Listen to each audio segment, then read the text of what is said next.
Chittagong board 2025 প্রশ্ন solve করব। তার আগে আমি বলে নিচ্ছি কোয়েশ্চেন কিন্তু ভাই খুবই টাফ ছিল। যারা 26 এবং 27 ব্যাচ আছো আগে থেকে অ্যালার্ট হয়ে কিন্তু পড়াশোনা করো। আমরা কোয়েশ্চেন সলভ করতেছি, কোয়েশ্চেন সলভ করলে বুঝতে পারবা কতটা টাফ ছিল। মানে হচ্ছে কোনো কোয়েশ্চেনই এতটা ইজি ছিল না, ঠিক আছে?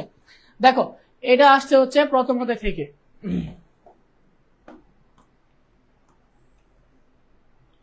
এটা হচ্ছে প্রথম অধ্যায় থেকে আসছে। কোয়েশ্চেনটা দেখো কি ছিল, উদ্দীপকটা পড়ো।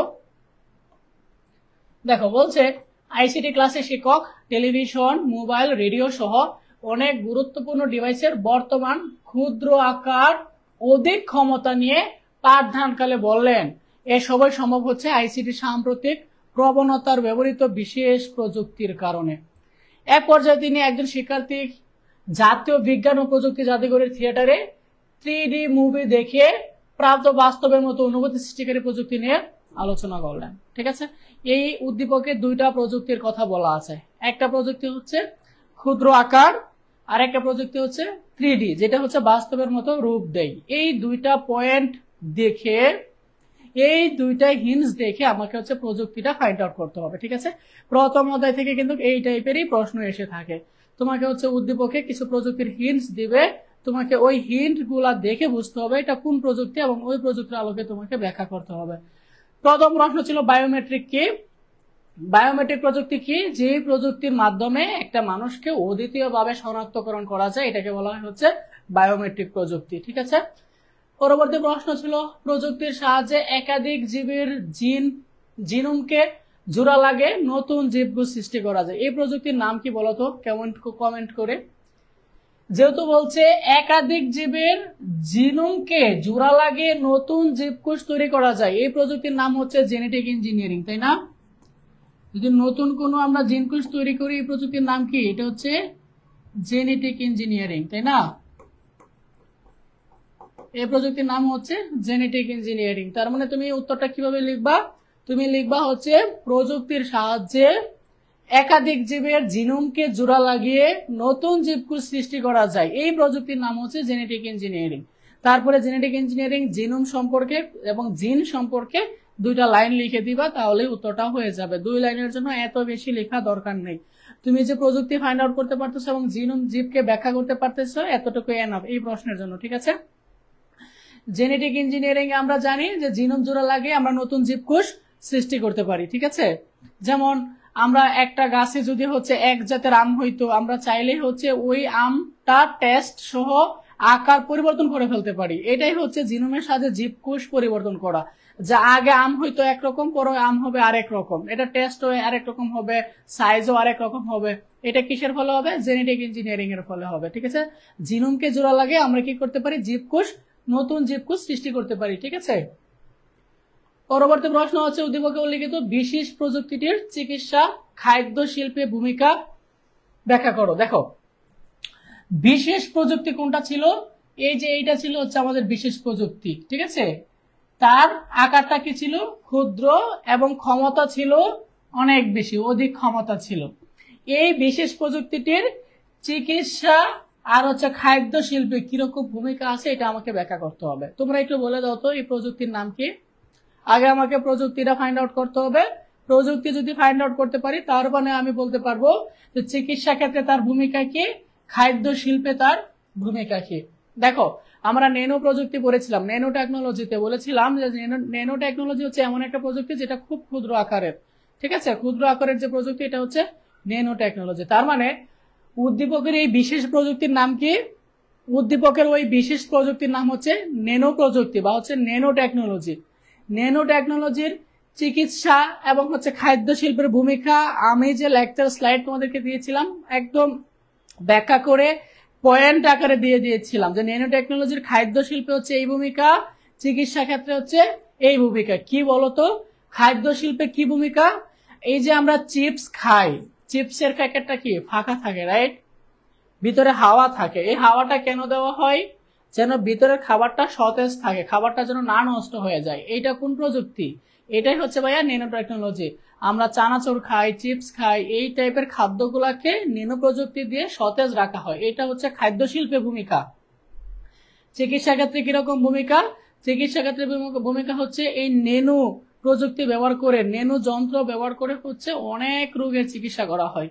ঠিক আছে, এই জিনিসগুলো শুধু হচ্ছে পয়েন্ট আকারে ব্যাখ্যা করে আলোচনা করে দিলেই হবে। এবং আমি প্রতিটা ক্লাসে একটা কথা বলি, যখনই তোমরা থিওরি পার্টের উত্তর করবা, উত্তরগুলো অবশ্যই চেষ্টা করবা পার্ট বাই পার্ট এবং হচ্ছে পয়েন্ট আকারে লেখার জন্য, এতে করে মার্ক বেশি পাওয়ার সম্ভাবনা থাকে। ঠিক আছে, এবং শুধুমাত্র হচ্ছে গুরুত্বপূর্ণ টপিকগুলো লিখবা, এত আহামরি বেশি কিছু লেখা দরকার নেই, রচনা লেখা দরকার নেই। ঠিক আছে, ওকে। তার মানে এই প্রযুক্তির নাম হচ্ছে ন্যানো প্রযুক্তি। ঠিক আছে, পরবর্তী প্রশ্ন ছিল উদ্দীপকের মুভি দেখার প্রযুক্তিটি শিক্ষা ও গবেষণাকে আধুনিক রূপ দিতে সক্ষম, বিশ্লেষণ করো। এই প্রযুক্তির নাম কি? এই প্রযুক্তির নাম হচ্ছে, যেহেতু 3D মুভি দেখতে পারতেছি আমরা, 3 ডাইমেনশন, এটা কোন প্রযুক্তি? এটা হচ্ছে বলো, ভার্চুয়াল রিয়েলিটি। ভার্চুয়াল রিয়েলিটিতে আমরা কোনো কিছু দেখি যখন, এটা 3D ভাবে আমরা হচ্ছে বাস্তবের রূপে দেখতে পারি। তার মানে এই প্রযুক্তির নাম কি? এটা হচ্ছে ভার্চুয়াল রিয়েলিটি, ভিআর। ঠিক আছে, ভিআর মানে হচ্ছে ভার্চুয়াল রিয়েলিটি। তোমাকে হচ্ছে ভার্চুয়াল রিয়েলিটি প্রযুক্তিটার শিক্ষা ক্ষেত্রে আর হচ্ছে গবেষণা ক্ষেত্রে কিরকম রূপ দিতে সক্ষম, আধুনিক রূপ দিতে সক্ষম, এটা তোমাকে ব্যাখ্যা করতে হবে। এবং যারা আমার লেকচার স্লাইড ফলো করেছিল, আমার লেকচার স্লাইডে ভার্চুয়াল রিয়েলিটির শিক্ষা ক্ষেত্রে প্রভাব, তারপরে হচ্ছে গবেষণা ক্ষেত্রে প্রভাব সুন্দর করে পয়েন্ট আকারে লিখে দেওয়া ছিল। ঠিক আছে, জাস্ট ওই পয়েন্টগুলো লিখে দিলে হবে। ঠিক আছে, যারা আমার লেকচার স্লাইড ফলো করেছিল তারা আশা করছি 1 নং প্রশ্নের উত্তর খুব সুন্দর করে দিতে পারছো। ঠিক আছে, আমি যদি এটা একটু সামারি করি, বায়োমেট্রিক হচ্ছে কোন একটা মানুষকে অদ্বিতীয়ভাবে শনাক্তকরণ করা, প্রযুক্তির সাহায্যে একাধিক জীবের জিনোমকে জোড়া লাগে নতুন জীবকোষ সৃষ্টি করা সম্ভব, এটা হচ্ছে জেনেটিক ইঞ্জিনিয়ারিং। জেনেটিক ইঞ্জিনিয়ারিং এর সাহায্যে আমরা একাধিক জিনোমকে জোড়া লাগে নতুন জীবকোষ তৈরি করতে পারি। পরবর্তী প্রশ্ন ছিল যে ন্যানো প্রযুক্তি চিকিৎসা ও খাদ্য শিল্পের ভূমিকা। তার পরবর্তী প্রশ্ন ছিল ভার্চুয়াল রিয়েলিটির শিক্ষা ও গবেষণাকে আধুনিক রূপ দিতে পারে, এটা ব্যাখ্যা করতে বলছে। ঠিক আছে, এই তো কোয়েশ্চেন ছিল। তারপরে আসো, এটা হচ্ছে আমাদের দ্বিতীয় অধ্যায়ের প্রশ্ন। এই প্রশ্নটা অনেকটা টাফ ছিল। প্রথম অধ্যায়ের প্রশ্নটা মোটামুটি ইজি থাকলেও এই প্রশ্নটা কিন্তু ভাইয়া মোটামুটি টাফ ছিল, এটা ধরাটাই কঠিন। অ্যাজ এ স্টুডেন্ট পরীক্ষার হলে চিত্র দেখে মাধ্যম বা মোড এটাই বর্ণনা করাটাই কঠিন, ধরতে পারাটাই কঠিন। দেখো উদ্দীপকের চিত্রটা কিরকম ছিল, এইখানে বলছে এটা প্রেরক এবং এটা প্রারক, মানে হচ্ছে এই জিনিসটা প্রেরক এবং প্রারক উভয়ভাবে কাজ করে, এবং এই জিনিসটাও প্রেরক এবং প্রাপক উভয়ভাবেই কাজ করে, এবং দুই থেকেই ডাটা ট্রান্সফার হচ্ছে। ঠিক আছে, এ প্রেরক হিসাবেও কাজ করে, প্রাপক হিসাবেও কাজ করে, মানে হচ্ছে একেও ডাটা পাঠায়, একেও ডাটা পাঠায়। যখন একে ডাটা পাঠায় তখন এ হচ্ছে প্রেরক আর এ হচ্ছে প্রাপক, আবার যখন একে ডাটা পাঠায় এ হচ্ছে প্রেরক, এ হচ্ছে প্রাপক। যে ডাটা সেন্ড করে এ হচ্ছে প্রেরক, যে ডাটা রিসিভ করে ও হচ্ছে প্রাপক, মানে উভয়ই প্রেরক এবং হচ্ছে প্রাপক হিসাবে কাজ করতেছে। প্রশ্ন হচ্ছে ব্লুটুথ কি? ব্লুটুথ হচ্ছে স্বল্প দূরত্বে ডাটা ট্রান্সফার মাধ্যম। কতটুকু দূরত্ব? 3 থেকে 10 মিটার। অল্প দূরত্বে আমরা ডাটা ট্রান্সফার করতে পারি এই প্রযুক্তির মাধ্যমে।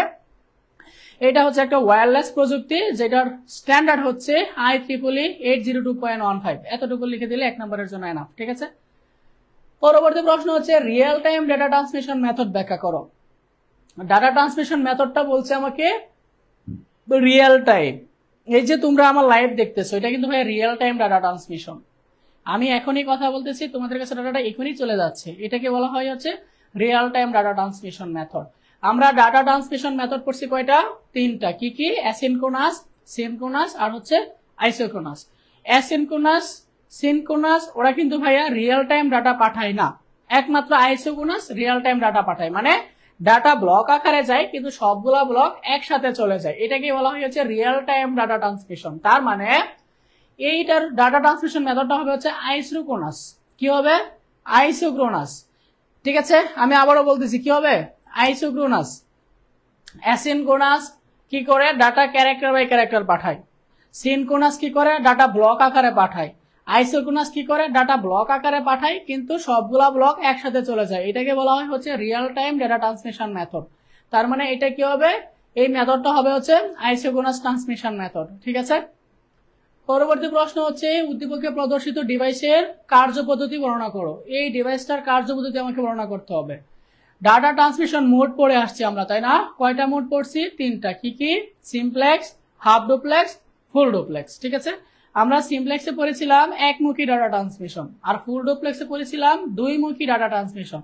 যেহেতু এখানে দুই দিক থেকে ডাটা ট্রান্সফার এবং হচ্ছে রিসিভ হচ্ছে, তার মানে এটা কি হবে, এটা হবে হচ্ছে ফুল ডুপ্লেক্স। এটা কি হবে, এটা হবে হচ্ছে ফুল ডুপ্লেক্স। ঠিক আছে, ফুল ডুপ্লেক্স। কিভাবে বুঝলাম এটা ফুল ডুপ্লেক্স?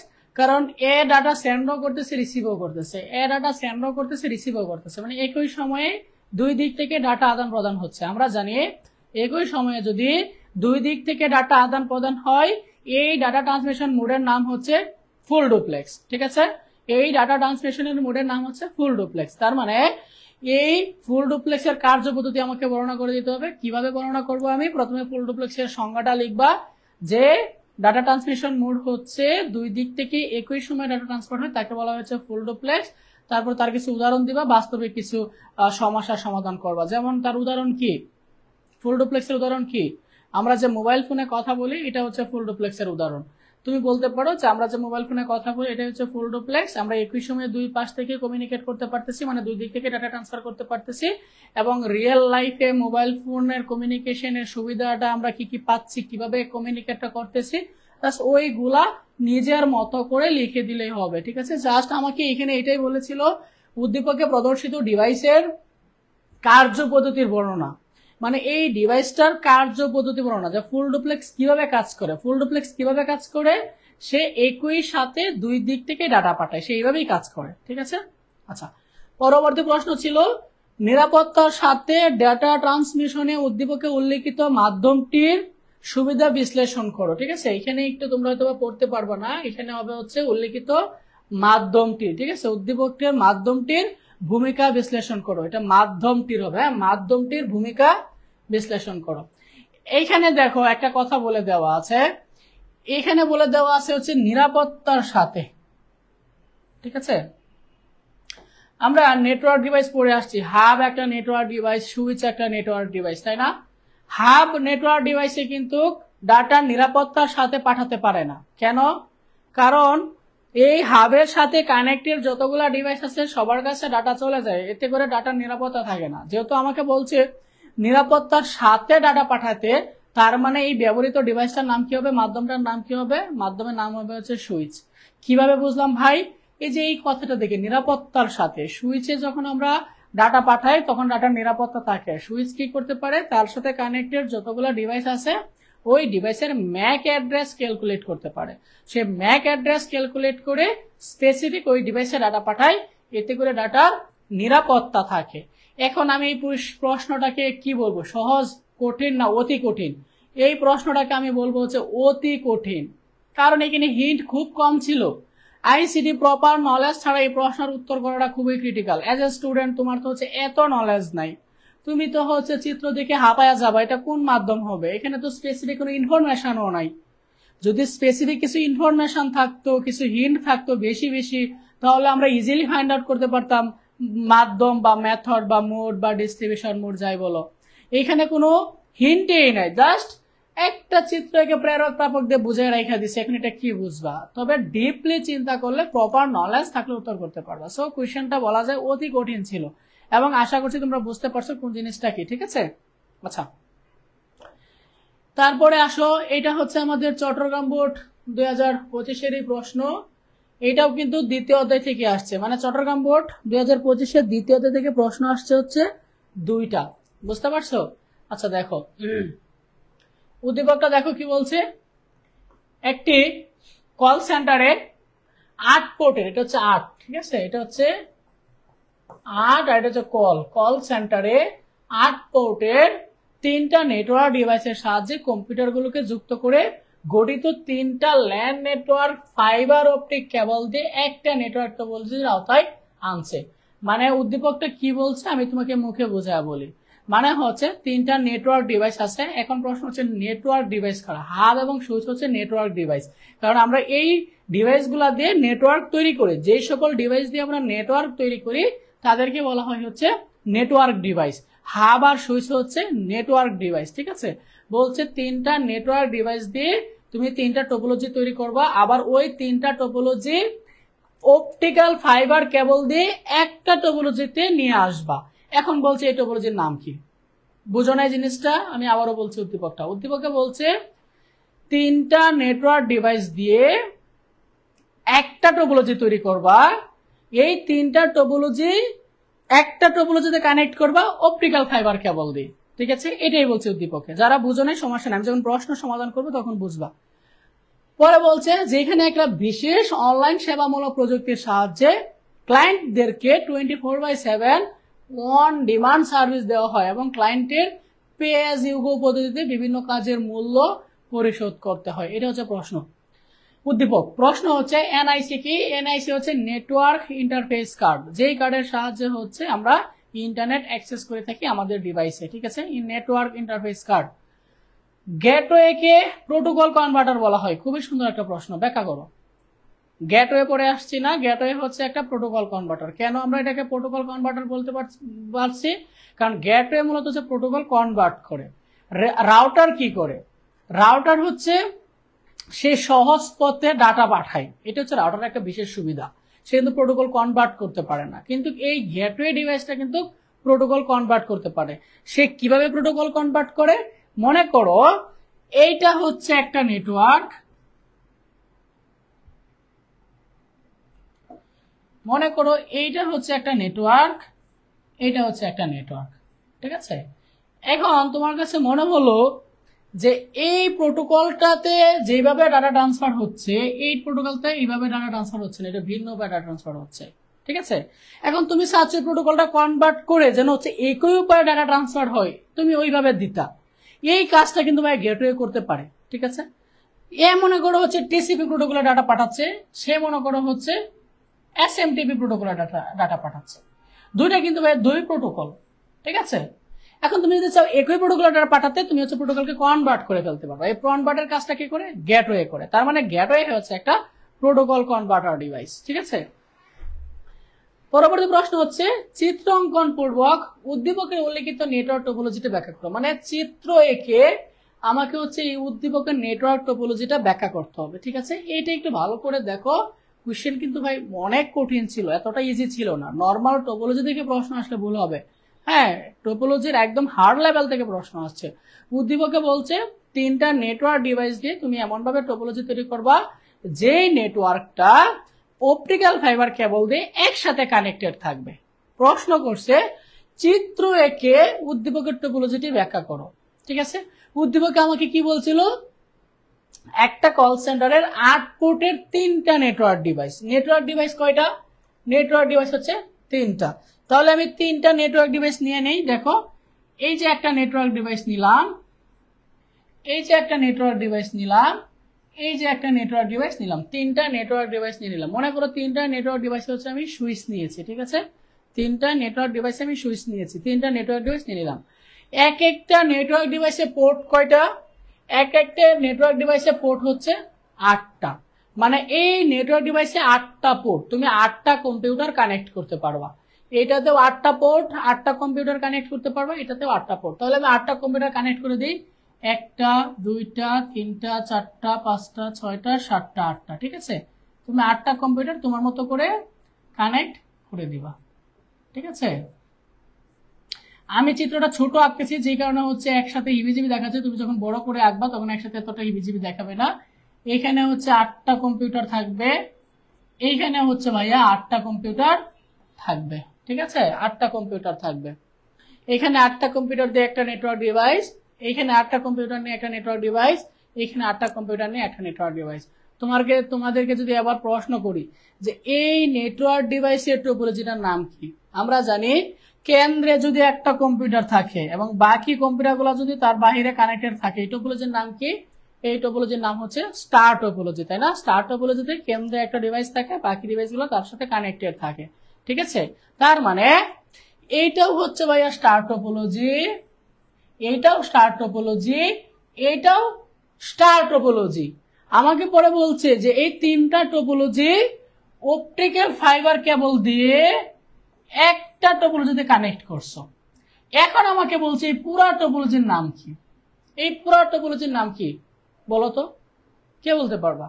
এই পুরা টোপোলজির নাম হচ্ছে ভাইয়া হাইব্রিড টোপোলজি। আমরা হাইব্রিড টোপোলজির সংজ্ঞা কি বলেছিলাম? যে একাধিক টোপোলজি নিয়ে যদি নতুন কোনো টোপোলজি তৈরি হয় এটাকে বলা হয় হচ্ছে হাইব্রিড। তার মানে এই টোপোলজির নাম কি হবে? এই টোপোলজির নাম হচ্ছে ভাইয়া হাইব্রিড টোপোলজি। নাম কি? হাইব্রিড। আমি আবারও বলছি যারা বোঝো নাই, আমাকে প্রশ্নে বলেছে যে 3টা নেটওয়ার্ক ডিভাইস দিয়ে 3টা টপোলজি তৈরি করে ওই 3টা টপোলজিকে অপটিক্যাল ফাইবার কেবল দিয়ে একটা টপোলজিতে রূপান্তর করতে। তাহলে এই যে আমি 3টা নেটওয়ার্ক ডিভাইস নিলাম, এই 3টা নেটওয়ার্ক ডিভাইসের এক একটা নেটওয়ার্ক ডিভাইসে পোর্ট ছিল হচ্ছে 8টা। যেহেতু এক একটা নেটওয়ার্ক ডিভাইসে 8টা পোর্ট ছিল, তার মানে এক একটা নেটওয়ার্ক ডিভাইসে আমি 8টা কম্পিউটার কানেক্ট করতে পারবো। এই যে আমি এক একটা ডিভাইসে 8টা কম্পিউটার কানেক্ট করলাম, এই যে 8টা কম্পিউটার কানেক্ট করলাম। দেখো এখন যেহেতু কেন্দ্রীয় একটা ডিভাইস আছে এবং বাকি ডিভাইসগুলো তার চতুর্পাশে কানেক্টেড, তাকে আমরা বলবো হচ্ছে স্টার টপোলজি। এ হচ্ছে একটা স্টার টপোলজি, এ একটা স্টার টপোলজি, এ একটা স্টার টপোলজি। 3টা স্টার টপোলজি নিয়ে আমি আরেকটা টপোলজি তৈরি করলাম, এটাকে আমরা কি বলবো? হাইব্রিড। কেন? আমরা হাইব্রিড টপোলজির সংজ্ঞা জানি, একাধিক টপোলজি নিয়ে যদি নতুন টপোলজি তৈরি হয় তাকে বলা হয় হচ্ছে হাইব্রিড। তার মানে উত্তর কি হবে? উত্তরটা হবে হচ্ছে উদ্দীপকের নেটওয়ার্ক টপোলজিটা হচ্ছে হাইব্রিড। তোমাকে বলছে চিত্র এঁকে দেখাইতে, তার মানে তোমাকে এই চিত্রটাও কিন্তু ভাইয়া এঁকে দেখাইয়া দিতে হবে, ঠিক আছে? তারপর হাইব্রিড টপোলজি ব্যাখ্যা করে দিবা। হাইব্রিড টপোলজি দুইটা সুবিধা এবং হচ্ছে দুইটা অসুবিধা লিখে দিবা। যারা আমার লেকচার স্লাইড ফলো করছো প্রত্যেকটা টপোলজির সুবিধা অসুবিধা পয়েন্ট আকারে সুন্দর করে লেখা আছে, জাস্ট ওইখান থেকে দুইটা লিখে দিবা, তাহলেই কিন্তু হয়ে যাবে, ঠিক আছে? তাহলে হয়ে যাবে। আচ্ছা, পরবর্তী প্রশ্ন কি বলছে দেখো। পরবর্তী প্রশ্ন বলছে উদ্যোক্তাদের ব্যবসায়িক সুযোগ সৃষ্টিতে উদ্দীপকে অনলাইন সেবামূলক প্রযুক্তিটি সহায়ক ভূমিকা পালন করে বিশ্লেষণ করো। এখানে দুইটা কথা বলে দেওয়া আছে। দেখো, সার্ভিসটা দেয় on demand, pay as you go. এটার নাম কি? এটা হচ্ছে ক্লাউড কম্পিউটিং। ক্লাউড কম্পিউটিং এর সুবিধাতে আমরা পড়েছিলাম যে ওয়ান ডিমান্ড সার্ভিস, ক্লায়েন্ট যা চাইবে তাই দিবে, ওয়ান ডিমান্ড, তার ডিমান্ড অনুযায়ী সার্ভিস দিবে। এটা হচ্ছে ক্লাউড কম্পিউটিং এর একটা বৈশিষ্ট্য। পে অ্যাজ ইউ গো, এটাও কিন্তু ক্লাউড কম্পিউটিং এর একটা বৈশিষ্ট্য। তুমি যতটুকু ব্যবহার করবা ততটুকুর মূল্য পরিশোধ করবা, এটাকে বলা হয়েছে ক্লাউড কম্পিউটিং, ঠিক আছে? তার মানে তুমি বলে দিবা যে উদ্যোক্তাদের ব্যবসায়িক সুযোগ সৃষ্টিতে উদ্দীপকের অনলাইন সেবামূলক প্রযুক্তিটি হলো ক্লাউড কম্পিউটিং। একটা নতুন উদ্যোক্তার জন্য ক্লাউড কম্পিউটিংটা খুবই ইম্পর্টেন্ট, কারণ নতুন উদ্যোক্তার কাছে অনেক কিছু সেট আপ করার টাকা থাকে না, তখন তার অন্যের জিনিস ভাড়ায় চালাতে হয়। মনে করো তোমার কোম্পানির জন্য একটা সফটওয়্যার প্রয়োজন, সফটওয়্যার বানাইতে তোমার টাকা লাগবে 1 কোটি। তুমি স্টার্টিং ব্যবসা শুরু করছো, তোমার কাছে 1 কোটি টাকা আছে না, তুমি কি করবা? 1 কোটি টাকা দিয়ে কি একটা সফটওয়্যার তৈরি করবা, না অন্যের সফটওয়্যার ভাড়ায় নিয়ে তুমি আপাতত চলতে থাকবে? কি করবা তুমি? অবশ্যই অন্যের সফটওয়্যার ভাড়া নিয়ে তুমি আপাতত চলতে থাকবা। তার মানে ক্লাউড কম্পিউটিং সার্ভিসগুলো কিন্তু একটা নতুন উদ্যোক্তার জন্য বা নতুন ব্যবসায়ীর জন্য কিন্তু খুব বেশি ভূমিকা পালন করে। জাস্ট এই জিনিসগুলো তোমার নিজের মতো করে আলোচনা করে দিলে হবে। তোমার যদি ক্লাউড কম্পিউটিং সম্পর্কে প্রপার নলেজ থাকে, ক্লাউড কম্পিউটিং জিনিসটা কি, তাহলে তুমি এখানে উত্তর করতে পারবা। আমি যদি একটু গল্পের মতো করে বলি, ক্লাউড কম্পিউটিং হচ্ছে এমন একটা সেবা, যে সেবাটা হচ্ছে অন্যের জিনিস ভাড়া করে চালানো, ঠিক আছে? এটাই হচ্ছে ক্লাউড কম্পিউটিং। যেমন বলতে পারো তোমার একটা বাড়ি লাগবে, তোমার একটা বাড়ি করতে প্রয়োজন হচ্ছে 1 কোটি টাকা। তুমি কি 1 কোটি টাকা আছে বাড়ি করবা? না, তুমি কি করবা? অন্যের ফ্ল্যাট ভাড়াই থাকবা, মাসে মাসে 10,000 15,000 টাকা করে টাকা দিবা। এটাকে বলতে পারো একটা ক্লাউড কম্পিউটিং। যেমন ক্লাউড কম্পিউটিং এর বৈশিষ্ট্যগুলো কি কি? অন ডিমান্ড, তোমার চাহিদা অনুযায়ী তুমি সেবা নিতে পারবা, তোমার যতটুকু লাগে। তোমার কি 2 রুমের ফ্ল্যাট লাগবে না 3 রুমের ফ্ল্যাট লাগবে, তুমি কতটুকু সার্ভিস নিতে চাচ্ছ তুমি ততটুকু তোমার মতো করে নিতে পারবা। পে অ্যাজ ইউ গো, মানে তুমি যতটুকু পে করবা, মানে ব্যবহার করবা, তুমি ততটুকুই পে করবা, তোমার বেশি পে করার দরকার নাই, ঠিক আছে? এই টাইপের অনেক সুবিধা আছে। যেমন আমরা যে ইন্টারনেট ব্যবহার করতেছি, এটাকেও কিন্তু ভাই একটা ক্লাউড কম্পিউটিং বলা যায়। আমরা কিন্তু ছোট একটা ক্ষুদ্র ইন্টারনেট ব্যবহার করতে পারতেছি আইএসপির কাছ থেকে। আইএসপি কি করছে? বিটিসিএল থেকে বড় আকারে ইন্টারনেট নিছে, নিয়ে আমাকে ছোট আকারে ভাগ ভাগ করে দিচ্ছে, আমি মাসে মাসে তাকে টাকা দিচ্ছি, ঠিক আছে? আমার তো একা বিটিএসএল থেকে নেট নামা ইউজ করা সম্ভব না, তাই না? সো এক কথায় মনে রাখবা, অন্যের সার্ভিস আমি যদি ভাড়ায় চালাই, এটাকে আমরা বলবো হচ্ছে ক্লাউড কম্পিউটিং, ঠিক আছে? আচ্ছা, পরবর্তী প্রশ্নে যাই। এই কোয়েশ্চেনটা ভাই আরো ক্রিটিক্যাল ছিল। এই কোয়েশ্চেনটা দেখে তো ভাই মোটামুটি ভাবে মানে বলা যায় ভাই এই টাইপের কোয়েশ্চেনটা কেমনে হয়। কোয়েশ্চেনটা একটু পড়ো, এটা কিন্তু নাম্বারিং সিস্টেমের একটা প্রশ্ন। মেধাবী ছাত্রী শিউলি আইসিটি বিষয়ের পরীক্ষা শেষে বাড়ি ফিরলে তার মা কত নাম্বার পাবে জিজ্ঞেস করলে সে বলল এমসিকিউ এ পাইছে হচ্ছে সে 27 পাবে, আর সিকিউতে পাবে হচ্ছে সে 15। একথা শুনে তার বাবা বললেন, এমসিকিউতে 15 নাম্বারের চেয়ে বেশি নাম্বার কিভাবে পাওয়া সম্ভব? কারণ আমরা জানি আইসিটি পরীক্ষায় এমসিকিউ নাম্বার কত হয়, 25 নাম্বারের পরীক্ষা হয়। সে পাইছে কত, 27, তার মানে বেশি পাইছে না। তার বাবা এটাই বলছে যে কেমনে সম্ভব যে প্রাপ্ত নাম্বারের চেয়ে মানে মোট নাম্বারের চেয়ে বেশি পাওয়া, এটা কেমনে সম্ভব? আর সিকিউ কত নাম্বারের পরীক্ষা হয়, 50, তো 50 থেকে কত পাইছে, 15। সে বলছে যে তাছাড়া তুমি তো সিকিউতে অকৃতকার্য হবা। কেমনে বলছে এই কথাটা? কারণ সিকিউতে পাস কত, 50 থেকে 17 পাইলে পাস। সে পাইছে কত, সে পাইছে হচ্ছে 15। তার মানে তার বাবার ভাষ্য মতে চিন্তা করছে ডেসিমেল পায়। ঠিক আছে, এটা হচ্ছে মূলত প্রশ্নের ধারাটা। আমি পুরো প্রশ্নটা একবার পড়ি, তাহলে জিনিসটা বুঝতে পারবা। আমি একবার পড়ে পড়ে বুঝাই। কোশ্চেনটা আবার প্রথম থেকে পড়ি। মেধাবী ছাত্রী শিউলি আইসিটি বিষয়ের পরীক্ষা শেষে বাড়ি ফিরলে তার মা কত নম্বর পাবে এটা জিজ্ঞাসা করছে। সে বলছে আমি এমসিকিউতে পাবো 27 আর সিকিউতে পাবো 15।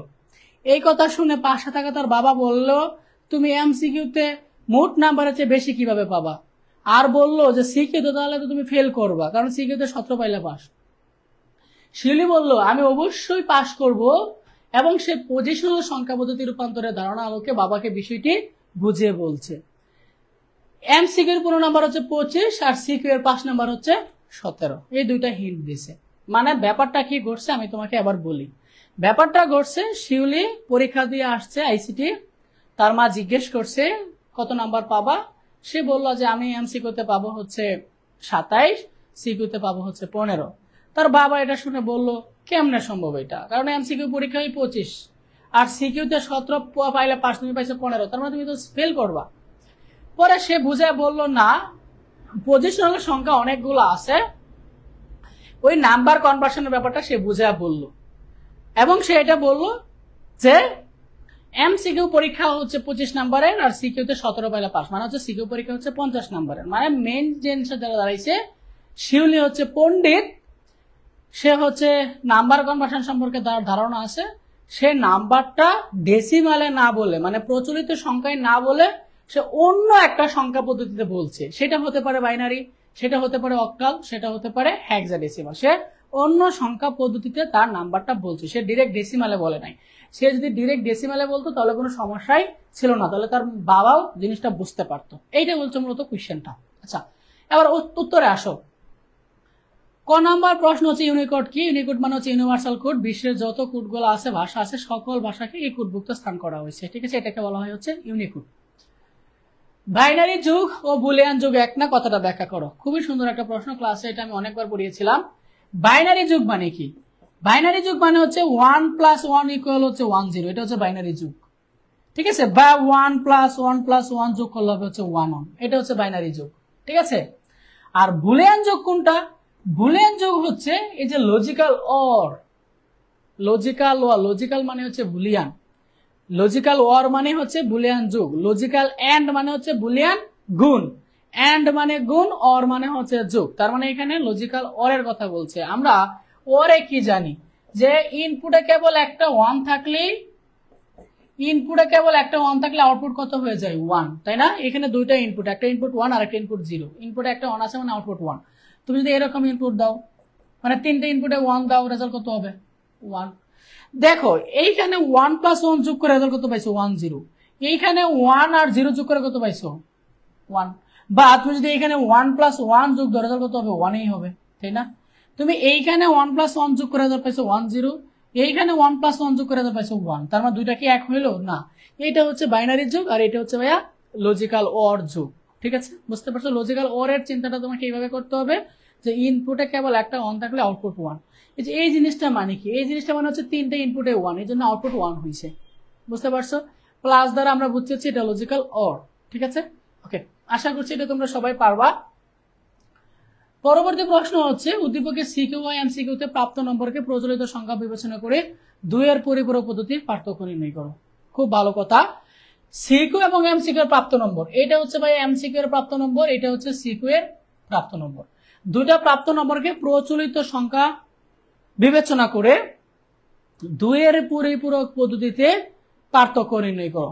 মানে এইটাকে তুমি আপাতত চিন্তা করো, এটা হচ্ছে প্রচলিত নাম্বার, মানে ডেসিমাল নাম্বার। আপাতত চিন্তা করো, ডেসিমাল নাম্বার ধরে দুইয়ের পরিপূরক পদ্ধতিতে পার্থক্য নির্ণয় করো, ঠিক আছে। এবং এই টাইপের একটা প্রশ্ন আমি বলেছিলাম পরীক্ষায় আসবেই এবং আসছেই, হ্যাঁ, পার্থক্য নির্ণয় করা।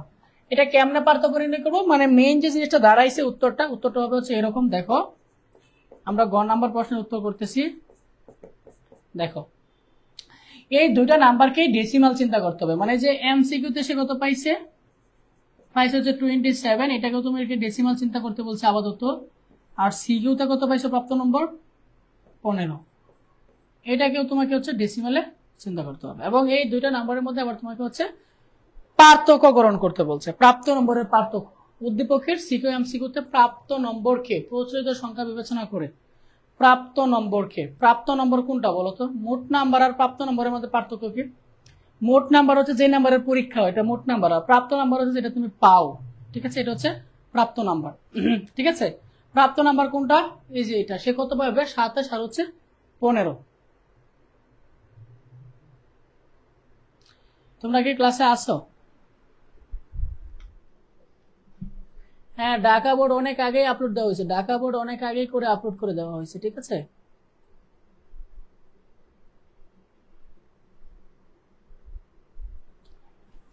আচ্ছা, তাহলে এটা যদি আমরা সমাধান করি, দেখো এটাকে আমাকে বলছে প্রচলিত সংখ্যা ধরে হিসাব করার জন্য আমাকে যে কাজটা করতে হবে 27 থেকে 15 মূলত বাদ দিতে হবে, ঠিক আছে। মানে এক্সাক্ট কাজটা এটা করতে হবে যে 27 মাইনাস হচ্ছে 15। এর এক্সপ্রেশনটা কি হবে? এক্সপ্রেশনটা হবে হচ্ছে 27 যোগ হচ্ছে -15। এটা হচ্ছে ভাইয়া এক্সপ্রেশন, বুঝতে পারছো? এটা হচ্ছে মূলত এক্সপ্রেশন। তার মানে 27 এর বাইনারি ভ্যালু লিখতে হবে আর 15 কে টুস কমপ্লিমেন্ট করে লিখতে হবে, ঠিক আছে। তাহলে তোমার উত্তরটা হয়ে যাবে, ঠিক আছে। তাহলে 27 এর বাইনারি কত বলতো?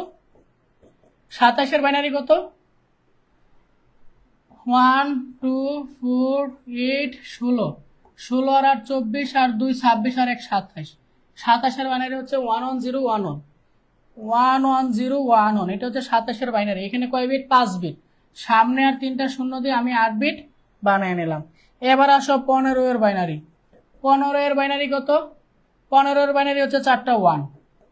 এখানে 4টা সামনে আর 4টা শূন্য দিয়ে আমি 8 ডিজিট বানিয়ে নিলাম। এটাকে আবার ওয়ান্স কমপ্লিমেন্ট করো। ওয়ান্স কমপ্লিমেন্ট মানে হচ্ছে উল্টায় দিতে হবে।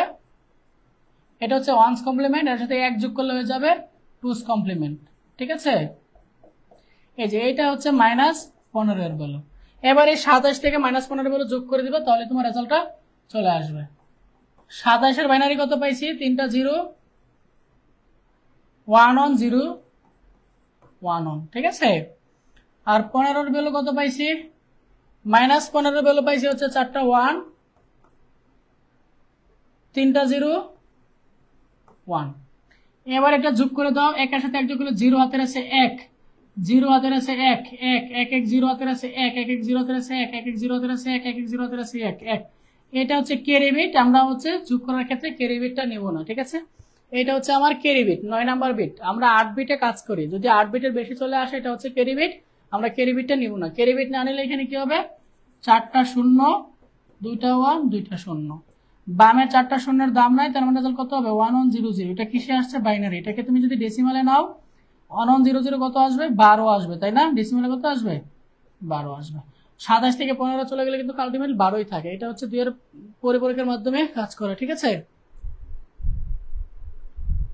আচ্ছা, একজন বলতেছে নতুন কিছু শিখান। ভাই আমরা বোর্ড কোয়েশ্চেন সলভ করতেছি, নতুন কিছু তোমাকে কিভাবে শিখাবো? পরবর্তী প্রশ্ন হচ্ছে সংখ্যা পদ্ধতির রূপান্তরের আলোকে উদ্দীপকের শিউলির বক্তব্য যাচাই করো। সংখ্যা পদ্ধতির রূপান্তরের আলোকে এই বক্তব্যটা আমাকে যাচাই করতে হবে। যেটা আমি ইতিমধ্যে বলে দিয়েছি, সেটা হচ্ছে শিউলি এমসিকিউতে যে নাম্বার পাইছে, সিকিউতে যে নাম্বার পাইছে, এটা হচ্ছে প্রচলিত সংখ্যা পদ্ধতি না। তার মানে এটা কিন্তু ভাইয়া ডেসিমাল না নাম্বারটা, ঠিক আছে। এই নাম্বারটা ডেসিমাল না। তার মানে নাম্বারটা কি হতে পারবে?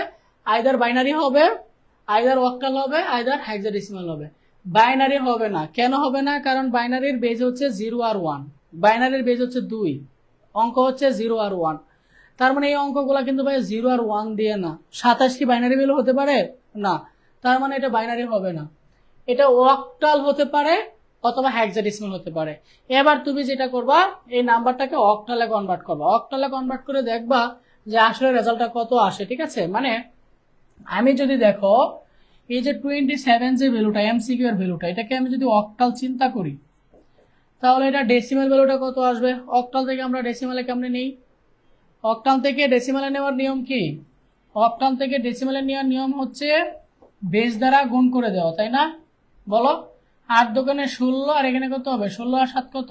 বলো, 16 আর 7 কত? 16 আর 7 কত? 23, তাই না? 23। তার মানে আমি যদি এই নাম্বারটাকে ডেসিমালে কনভার্ট করি তাহলে রেজাল্ট কত আসতেছে? রেজাল্ট আসতেছে হচ্ছে 23, তাই না? ফাইন। এবার এইটাকেও যদি আমি ডেসিমালে কনভার্ট করি, এটাকে যদি অক্টাল ধরে যে 15, এটাকে যদি আমি অক্টাল ধরে এটাকেও যদি আমি ডেসিমালে কনভার্ট করি তাহলে রেজাল্টটা কত আসে? 1 × 8, 5 × 8, এটা 0, এটা হচ্ছে 1, এটা কত হবে? 8, আর এটা কত হবে? 5, 8 5 কত? 13। তার মানে এইটা ডেসিমালে আসতেছে হচ্ছে 13, তাই না? এখন এইখানে একটা মজার ব্যাপার, সে হচ্ছে মূলত ডেসিমালে সে পাইছে হচ্ছে 23, এটা কিসে পাইছে? এটা হচ্ছে ভাই এমসিকিউ ছিল, তাই না? এটা এমসিকিউ আর এটা ছিল হচ্ছে সিকিউ। তার মানে সেই এমসিকিউতে আমি যদি নাম্বারটা অক্টাল দৌড়ি, কোন সংখ্যা পদ্ধতি এটা কিন্তু আমি জানি না, এটা আমাকে বের করতে হবে। এটা যদি হচ্ছে আমি অক্টাল ধরি তাহলে সে এমসিকিউতে পাই 23 এবং সিকিউতে পাই হচ্ছে সে 13। সিকিউতে পাস কত পাইলে? 17 পাইলে। এখন সে পাইছে কত সিকিউতে? 13। যদি আমি অক্টাল ধরে ক্যালকুলেট করি, সে কিন্তু বলেছিল যে আমি অবশ্যই কৃতকার্য হব, অবশ্যই কথা আছে। তার মানে এটা অক্টাল সংখ্যা পদ্ধতি হবে না, অক্টাল সংখ্যা পদ্ধতি হবে না। ভাই কেমনে বুঝলাম এটা অক্টাল হবে না? কারণ আমি এই দুইটা নাম্বারই অক্টাল ধরে ডেসিমালে কনভার্ট করে দেখছি, তার রেজাল্টটা কৃতকার্য রেজাল্টটা আসে না। সে যেহেতু বলেছিল সে অবশ্যই পাস করবে, তার মানে তার নাম্বারটা যদি 17 বেশি থাকতো তাহলে সে পাস করতো। যেহেতু নাম্বারের 17 কম, তার মানে এটা অক্টাল হবে না। তার মানে কি হবে? হেক্সাডেসিমাল হবে। যে এমসিকিউতে সে কত পাইছিল? এমসিকিউতে সে পাইছে হচ্ছে 27, এটা হচ্ছে একটা হেক্সা ভ্যালু। তাহলে সে ডেসিমালে কত পাইছে এটা তোমাকে বের করতে হবে। সে তাহলে ডেসিমালে কত পাইছে? 2 × 16, 7 × 16, এটা হচ্ছে 0, এটা হচ্ছে 1। তার মানে এটা কত হবে? 16 দোকানে 32, এটা হবে 7 থেকে 7, তার মানে কত হবে? এই হেক্সাতে তো আবার কত আসে? এটা 16 দোকানে 32,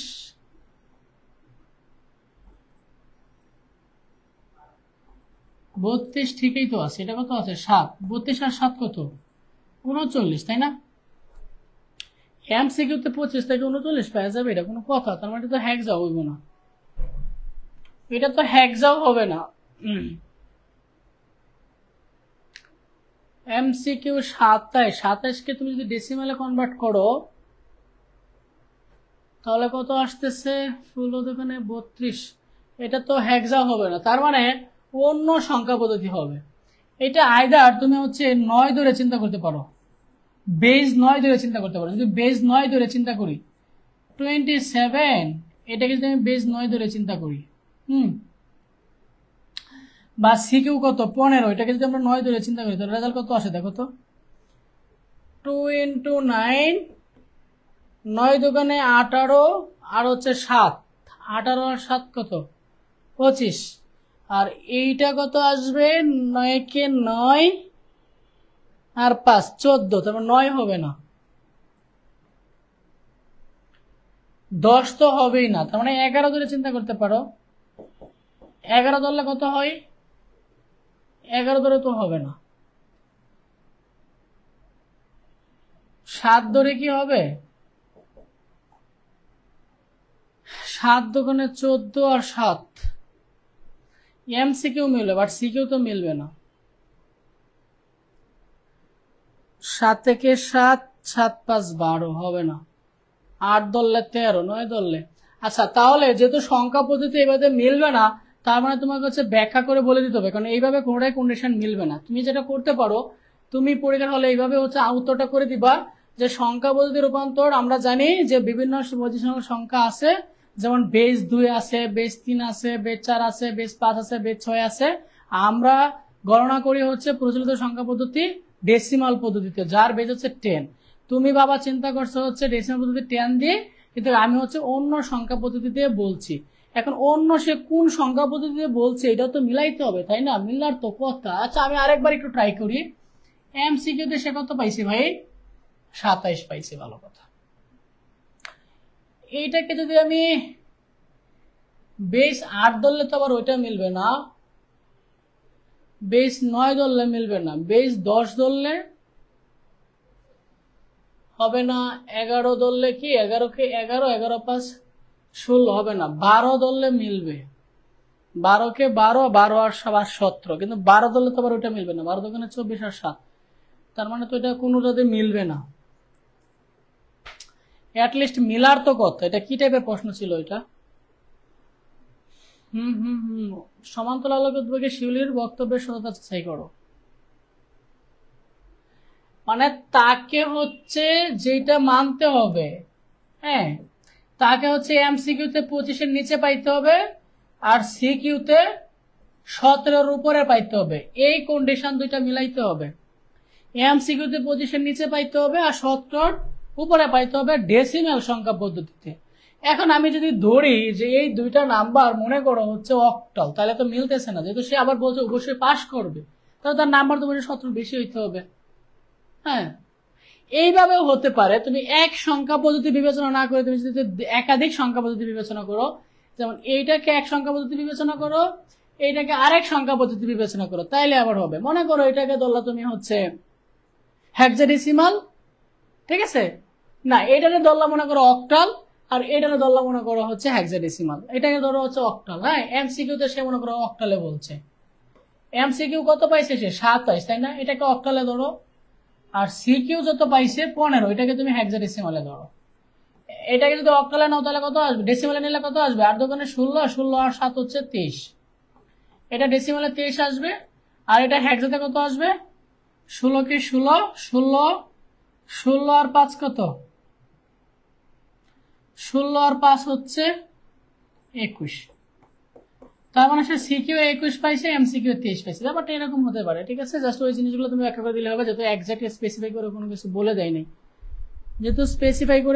বলে দেয়নি, ঠিক আছে। 12 ধরে হবে, 12 ধরে কেমনে হবে, 12 ধরে এমসিকিউ কত আসে, 12 ধরে তুমি যদি করো এমসিকিউ কত আসে, 7 × 12, এটা 0, এটা 1, 12 দোকানে 24 আর হচ্ছে 7, তাহলে এমসিকিউতে তোমার তো 25-এর বেশি চলে আসে। তোমার এই কন্ডিশন মিলাইতে হবে যে এমসিকিউতে পাইতে হবে 25-এর কম আর সিকিউতে পাইতে হবে 17-এর বেশি, ঠিক আছে, এই জিনিসটা মিলাইতে হবে। আচ্ছা দেখো, তার মানে এইভাবে হবে, ঠিক আছে। আচ্ছা, আমরা এবার যেটা দেখতেছি সেটা হচ্ছে লজিক গেটের প্রশ্ন। এই প্রশ্নটাও টাফ ছিল, দেখো কোশ্চেন গুলা কি টাইপের ক্রিটিক্যাল দিচ্ছে, কি টাইপের ক্রিটিক্যাল কোশ্চেন করছে। পোলাপান সিটাঙ্গের পোলাপান সিকিউতে আল্লাহ জানে কত % পাস করে, আল্লাহ জানে, ওর শিক্ষক যদি ভাই দয়া না করে ওদের অবস্থা খুব ভয়াবহ হবে, ঠিক আছে। দেখো এটা চিত্র 1, এটা হচ্ছে চিত্র 2, ভালো কথা। ডিকোডার কি, ডিকোডার হচ্ছে এমন একটা সার্কিট যে সার্কিট কি করে কম্পিউটারের বোধগম্য ভাষাকে মানুষের বোধগম্য ভাষায় রূপান্তর করে, এটা হচ্ছে ডিকোডার। কোন বুলিয়ান চলক ও তার দ্বৈত পরিপূরক পরস্পর অভিন্ন, অভিন্ন মানে হচ্ছে এক, অভিন্ন কথাটার মানে হচ্ছে সেম বা হচ্ছে একই বা এক, ঠিক আছে, অভিন্ন। বুলিয়ান চলক এবং হচ্ছে তার দ্বৈত পরিপূরক, বুলিয়ান চলক, হ্যাঁ, এবং হচ্ছে তার দ্বৈত পরিপূরক, এই জিনিসটা হচ্ছে এক, মানে হচ্ছে যেমন আমি যদি লিখি এ আর দ্বৈত পূরক লিখে যদি এ ডাবল বার, এই দুইটা ভ্যালু কিন্তু ভাই একই হবে। আমরা জানি কোনো একটা ভেরিয়েবলের উপর যদি ডাবল বার থাকে এটা শুন ওই ভেরিয়েবলটাই হয়। পরবর্তী প্রশ্ন হচ্ছে উদ্দীপকে উল্লেখিত ছাত্রদের তৈরিকৃত সত্যক সারণী নির্ণয় করো। ছাত্রদের তৈরিকৃত সত্যক সারণী কোনটা আমি একটু দেখি। প্রশ্নে বলছে আইসিটি বিষয়ের শিক্ষক ক্লাসের চিত্র 2-এ প্রদর্শিত লজিক সার্কিটটি বিশ্লেষণ করে ছাত্রদেরকে চিত্র 1-এর সিগন্যালগুলোকে ইনপুট হিসাবে ব্যবহার করে সত্যক সারণী তৈরি করতে বললেন। মানে প্রশ্নটা কি বলছে আমি বলি, শিক্ষক এই চিত্র 2-এর লজিক সার্কিট ব্যবহার করে সত্যক সারণী নির্ণয় করতে বলছে, আর মানগুলো হবে হচ্ছে চিত্র 1-এর। র্যান্ডম যে আমরা একটা 0 একটা 1, দুইটা 0 দুইটা 1, চারটা 0 চারটা 1 নেই, এই ভ্যালু নিয়ে সত্যক সারণী করলে হবে না, ভ্যালুগুলো নিতে হবে হচ্ছে চিত্র 1-এর ভ্যালু, ঠিক আছে। আচ্ছা, তাহলে এটা আমরা সলভ করি। দেখো প্রথমে হচ্ছে এটা লজিক সার্কিটের আউটপুটটা আমাকে বের করতে হবে। লজিক সার্কিটের আউটপুটটা কি হবে একটু দেখো। এই ইনপুটটা কই থেকে আসছে? এ থেকে। এই ইনপুটটা আসছে হচ্ছে বি থেকে, তার মানে এটা একটা এন্ড গেট, আউটপুট কি হবে? A B. এই ইনপুটটা কই থেকে আসছে? এটা ভাইয়া বি থেকে আসছে। এই ইনপুটটা আসছে হচ্ছে সি থেকে, এটা একটা ওয়ার গেট, তার মানে আউটপুট কি হবে? B plus C. এই গেটে আসো, এই ইনপুটটা আসছে হচ্ছে সি থেকে, এটা আসছে হচ্ছে বি থেকে, এবং এটা একটা এন্ড গেট, মাঝখানে হবে হচ্ছে গুণ। ঠিক আছে? আচ্ছা, এবার এইখানে আসো, এই ইনপুটটা আসছে হচ্ছে এটা থেকে, মানে এটা বি প্লাস সি, আর এটা কই থেকে আসছে? সিবি। সিবি কে কি লেখা যায়? বিসি লেখা যায়, তাই না? এটা একটা এন্ড গেট, মাঝখানে কি হবে? গুণ। তার মানে আলটিমেট যে জিনিসটা দাঁড়াইলো সেটা হচ্ছে এই ইনপুটটা হচ্ছে আমার এ বি, আর এই ইনপুটটা হচ্ছে আমার এইটা। এটা একটা ওয়ার গেট, তার মানে এই ইনপুটের সাথে এই ইনপুটটা যোগ করে দিলেই আমার আউটপুটটা হয়ে যাবে। তার মানে আউটপুটটা কি হবে? আউটপুট ও। তার মানে ও ইকুয়াল কি হবে? এই ইনপুটটা হচ্ছে আমার এ বি, আর এই ইনপুটটা হচ্ছে আমার এইটা বি প্লাস সি ইন্টু হচ্ছে বিসি। যেহেতু এই দুটা একটা, এটা একটা ওয়ার গেট, তার মানে এই দুটার মাঝখানে কি হবে? প্লাস হবে। এটাকে সিম্পলিফাই করো, সরলীকরণ, এটার সাথে এটা গুণ করে দাও। বিসির সাথে বি গুণ দিলে কি হবে? বিবিসি, আর সি এর সাথে বিসিসি গুণ দিলে হবে কি? বিসিসি। ঠিক আছে? বিবিসি সমান লেখা যায় হচ্ছে বিসি, বিসিসি সমান লেখা যায় হচ্ছে বিসি। আবার বিসি প্লাস বিসি সমান কি লেখা যায়? বিসি। ঠিক আছে, ফাইন। এটাই হচ্ছে মূলত আউটপুট। এবার এটার জন্য তোমাকে ট্রুথ টেবিল নির্ণয় করতে হবে। মানে আউটপুটটা কি পাইছি আমরা? AB plus BC. এখানে আউটপুটটা কি পাইছো? এই আউটপুটটা হচ্ছে এবি প্লাস বিসি। এবার এটার জন্য তোমাকে ট্রুথ টেবিল নির্ণয় করতে হবে। ঠিক আছে, তা ট্রুথ টেবিলটা নির্ণয় করি। দেখো, ইনপুট কয়টা? ইনপুট হচ্ছে তিনটা, তাই না? A B C. এই যে এ একটা ইনপুট নিলাম, এই যে বি একটা ইনপুট নিলাম, এই যে সি একটা ইনপুট নিলাম। এটা হচ্ছে আমার এ, এটা হচ্ছে বি, আর এটা হচ্ছে সি। তিনটা ইনপুট নিলাম। ঠিক আছে, ফাইন।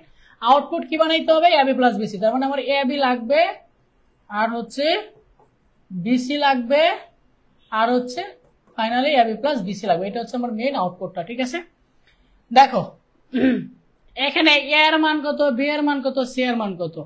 এই যে এ এর মান এটা নিচে আছে, তার মানে এটা 0, এটা উপরে আছে এটা 1, এটা উপরে আছে 1, আবার এটা নিচে আছে 0, তার মানে এ এর মান হবে 0 1 1 0। এ এর মান কত হবে? 0। এখানে ইনপুট কটা? 4টা, তার মানে 4টা ইনপুট নাও, 1টা 2টা 4টা হয়ে গেল। ঠিক আছে, এ এর মান কত? 0 1 1 0। অনেকে বুঝবা না ভাই, এ এর মান 0 1 1 0 কেমনে লিখলেন? এই সিগন্যালটা লো, যেটা লো এটা হচ্ছে 0।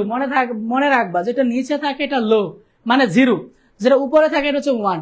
দেখো এটা হচ্ছে উপরে 1, এটা কিন্তু ভাই দুইটা সিগন্যাল এখানে। হ্যাঁ, এটা কিন্তু ভাগ করা আছে মাঝে, মাঝে কিন্তু ভাইয়া ভাগ করা আছে। ঠিক আছে, এই সিগন্যালটা 1, এটা 1, তার মানে 0 1 1, এটা আবার নিচে আছে এটা 0। তাহলে এই সিগন্যালটা কত হবে?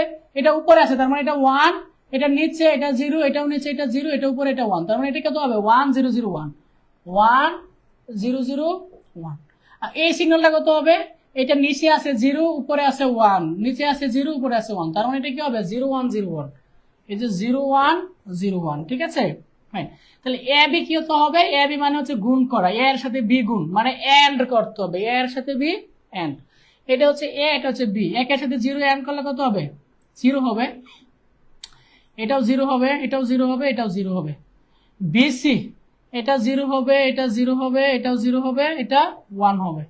তার মানে এ বির সাথে বিসি গুলো এটা 0 হবে, এটা 0 হবে, এটা 0 হবে, এটা 1 হবে। এটা হচ্ছে লজিক সার্কিট। ঠিক আছে, সত্যক সারণী। এটাই হচ্ছে সত্যক সারণী বা হচ্ছে ট্রুথ টেবিল। পরে আসো, পরবর্তী প্রশ্ন বলছে, উদ্দীপকটা আগে পড়ি। উদ্দীপকে বলছে ছাত্রীদেরকে শুধু নর গেট দিয়ে ব্যবহার করে চিত্র 2 বাস্তবায়ন করতে বলছে। মানে এটা হচ্ছে আমার চিত্র 2, আউটপুটটা হচ্ছে আমার এটা, এই জিনিসটা বাস্তবায়ন করতে হবে নর গেট দিয়ে, এটা ছাত্রদেরকে বললো। প্রশ্ন করছে উদ্দীপকে উল্লেখিত ছাত্রীদের ব্যবহৃত গেটটি ব্যতীত অন্য কোনো গেট ব্যবহার করে চিত্র 2 এর সমতুল্য সার্কিট তৈরি করতে পারবে? অবশ্যই পারবো। আমরা কি জানি বলতো? আমরা তো কত কিছু জানি। আমরা জানি হচ্ছে সার্বজনীন গেট দুইটা, একটা ন্যান্ড আর একটা হচ্ছে নর। ছাত্রীদেরকে বলেছিল নর গেট দিয়ে এটা বাস্তবায়ন করতে। আমাকে প্রশ্নে বলছে এটা নর গেট ছাড়া আরো কোনো গেট দিয়ে বাস্তবায়ন করা যায় কিনা? অবশ্যই করা যায়, ন্যান্ড দিয়েও করা যায়। তার মানে তোমাকে হচ্ছে এই জিনিসটা ন্যান্ড গেট দিয়ে বাস্তবায়ন করতে হবে। কোন গেট দিয়ে? ন্যান্ড গেট দিয়ে এটা বাস্তবায়ন করতে হবে। আউটপুটটা কি? A B plus BC. মানে হচ্ছে এই এ বি প্লাস বিসি ইকুয়েশনটাকে তোমাকে ন্যান্ড গেট দিয়ে বাস্তবায়ন করতে হবে। ন্যান্ড গেটের আউটপুট 3টা ইনপুট যদি হয়, এই যে এটা হচ্ছে ভাই ন্যান্ড গেট, 3টা ইনপুট যদি হয় এ বি সি, তাহলে আউটপুটটা কি হবে? আউটপুটটা হবে হচ্ছে এ বি সি বার। এটা হচ্ছে ন্যান্ড গেট। তার মানে এই ফাংশনটাকে এমন ভাবে সিম্পলিফাই করতে হবে যেন হচ্ছে এটার মতো হয়। ঠিক আছে, তো এটাকে আমরা সিম্পলিফাই করি। প্রথমে যদি এটার উপর ডাবল বার দিই, আমরা জানি ডাবল বার দিলে মানের কোনো পরিবর্তন হয় না, তাই না? এবার যদি এখানে ডি মর্গান লটা অ্যাপ্লাই করি, এটাকে এ ধরে এটাকে বি ধরো, তাহলে কি লেখা যায়? তাহলে লেখা যাবে হচ্ছে এ বি বার ডট হচ্ছে বি সি বার, তার উপরে হচ্ছে হোল বার, তাই না? বলো। আচ্ছা,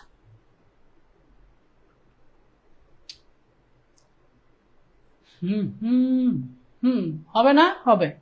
আচ্ছা, তার মানে এবার যেটা করতে পারি আমি, এইটা হচ্ছে এ, যেহেতু ন্যান্ড দিয়ে বাস্তবায়ন করতে হবে, এই যে ন্যান্ড গেট, তার মানে এটা হচ্ছে আমার এবার তো নাই, এবার নেওয়ারই দরকার নেই। ঠিক আছে, এটা মনে করো এ, এটা বি, এটা হচ্ছে সি, এটা এ, এটা বি, এটা হচ্ছে সি। তার মানে এ বি বার হবে, এই যে এ, এই যে বি, এই যে ন্যান্ড গেট। ঠিক আছে, এখানে আউটপুট কি পাইলাম? এ বি বার। আর একটা কি বানাইতে হবে? বিসি বার, এই যে বি, এই যে সি, এই যে বিসি বার। ঠিক আছে, তার উপরে কি হবে? এই দুইটার উপরে হোল বার।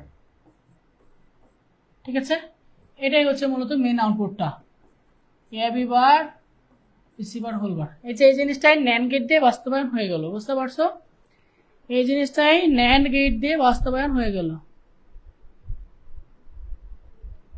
মিষ্টিপুরি এখানে ডাবল এক হয়েছে কেন? একটা এখানে সিগন্যাল দুইটা, এখানে একসাথে সিগন্যাল হচ্ছে দুইটা। হ্যাঁ, তোমাকে এইভাবে চিন্তা করতে হবে, এখানে একসাথে সিগন্যাল হচ্ছে দুইটা।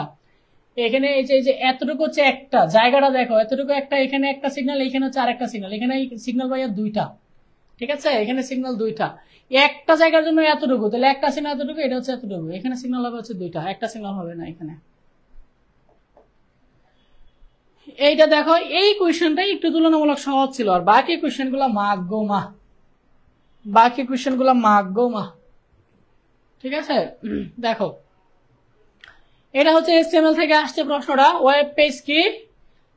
ওয়েব পেজ হচ্ছে একটা ওয়েবসাইটের যে কোনো একটা পেজকে ওয়েবসাইট বলা হয়। ঠিক আছে, ওয়েব পেজ কিভাবে ছবি যুক্ত করা হয়? ইমেজ ট্যাগের সাহায্যে। আমরা হচ্ছে ইমেজ ট্যাগের সাহায্যে আমরা ওয়েব পেজে ছবি যুক্ত করি। উদ্দীপকে উল্লিখিত চিত্র 3 এর HTML কোড লিখো। উদ্দীপকের চিত্র 3 কোনটা? এই যে এটা হচ্ছে ভাই চিত্র 3, এটার জন্য আমাকে HTML কোড লিখতে হবে। পারবো না বলো? খুবই সিম্পল একটা HTML কোড। ঠিক আছে, আচ্ছা আমি করাই দিচ্ছি, কোনো সমস্যা নাই, আমি এখানে করাই, একটু মুছে মুছে করাবো। ঠিক আছে, দেখো আমি HTML হেড এগুলা লিখতেছি না, আমি ডিরেক্ট টেবিল ট্যাগ থেকে কাজ করতেছি। আশা করি তোমরা উপরে এগুলো পারবা। ঠিক আছে, তো আমি টেবিল ট্যাগ থেকে নিয়ে শুরু করি। যে আমি টেবিল ট্যাগ নিলাম, আর এটা ডিফল্ট বর্ডার বলে দিচ্ছি 1। ঠিক আছে, ফাইন।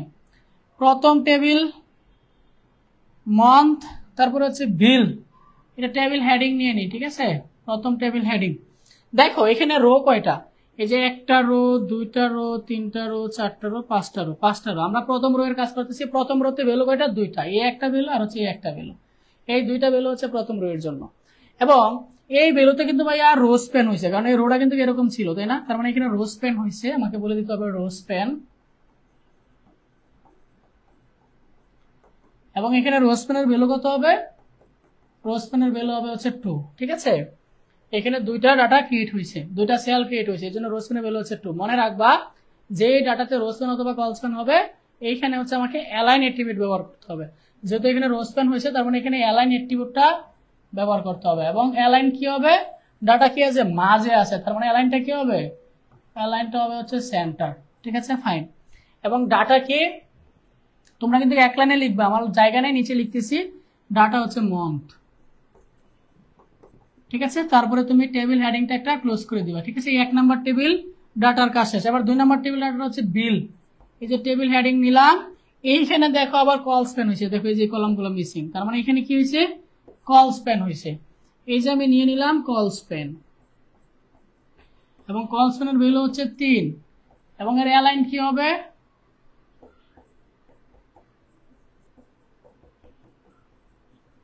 অ্যালাইন হবে হচ্ছে সেন্টার। ঠিক আছে, অ্যালাইন কি হবে? সেন্টার। ডাটা কি? ডাটা হচ্ছে bill, BILLS, bills. Table heading close. তারপরে ফাইনালি এই আমি তো টেবিল রোই নিলাম না, এখানে টেবিল রো শুরু করতে হবে, যে টেবিল রো নিলাম, ফাইনালি টেবিল রোটা একটাকে ক্লোজ করতে হবে। ঠিক আছে, এটা হচ্ছে আমার 1 নাম্বার টেবিল রো এর কাজ, এটা হচ্ছে আমার 1 নাম্বার টেবিল রো এর কাজ। আমি একটু মুছে দিব, মুছে মুছে করবো না, হয়তো আমার জায়গা হবে না। তোমরা এটা উঠাইছো কিনা একটু বলো।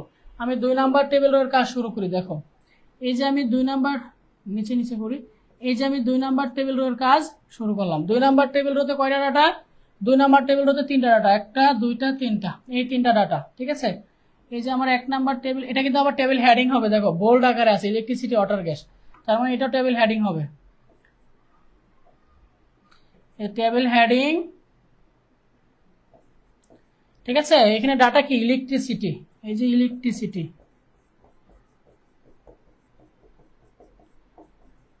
Table heading close. তারপরে টেবিল হেডিং এটা কি? এটা হচ্ছে ওয়াটার, টেবিল হেডিং ক্লোজ। পরে টেবিল হেডিং কি? এটা হচ্ছে gas, table heading close. Finally আমরা কি করব? এই টেবিল রোটা একটাকে ক্লোজ করে দেবো। এই হচ্ছে 2 নাম্বার টেবিল রো এর কাজ। এবার 3 নাম্বার টেবিল রোতে আসো, আমি এটা মুছে দিচ্ছি। ঠিক আছে, উপরে মুছে দিচ্ছি। এই যে আমার 3 number table row, 3 number table রোতে কয়টা ডাটা? 1টা 2টা 3টা 4টা, এবং এখানে কোথাও রো স্প্যান কল স্প্যান নাই। ঠিক আছে, তাই শুধু টেবিল ডাটা নাও। এই যে টেবিল ডাটা, প্রথম টেবিল ডাটা হচ্ছে জানুয়ারি, টেবিল ডাটা ক্লোজ। পরের টেবিল ডাটা কি? 809, টেবিল ডাটা ক্লোজ। পরের টেবিল ডাটা হচ্ছে 600, টেবিল ডাটা ক্লোজ। পরের টেবিল ডাটা হচ্ছে 850, টেবিল ডাটা ক্লোজ। ফাইনালি আমরা টেবিল রোটা একটাকে ক্লোজ করব। ঠিক আছে, এটা হচ্ছে আমার 3 নাম্বার টেবিল রোর কাজ। আশা করছি তোমরা 4 নাম্বার টেবিল রোটাও নিজেরা করতে পারবে। সেম, জাস্ট এইখানে হবে ফেব্রুয়ারি, এখানে 955 720 700। ঠিক আছে, আমি 4 নাম্বার টেবিল রোটা করাই দিচ্ছি। ঠিক আছে, দেখো এই যে 4 নাম্বার টেবিল রো, প্রথম টেবিল ডাটা। দেখো এখানে কিন্তু ভাই একটা ডাটাই, হ্যাঁ এখানে একটা ডাটা, এবং এখানে কলস্টোন হয়েছে 1টা 2টা 3টা, ডাটা কটা? 4টা। তার মানে এখানে কলস্টোন দিতে হবে, এবং কলস্টোনের ভ্যালু হবে হচ্ছে 4। ঠিক আছে, এবং ডাটা কি? ডাটা হচ্ছে ইউটিলিটি বিল সামারি,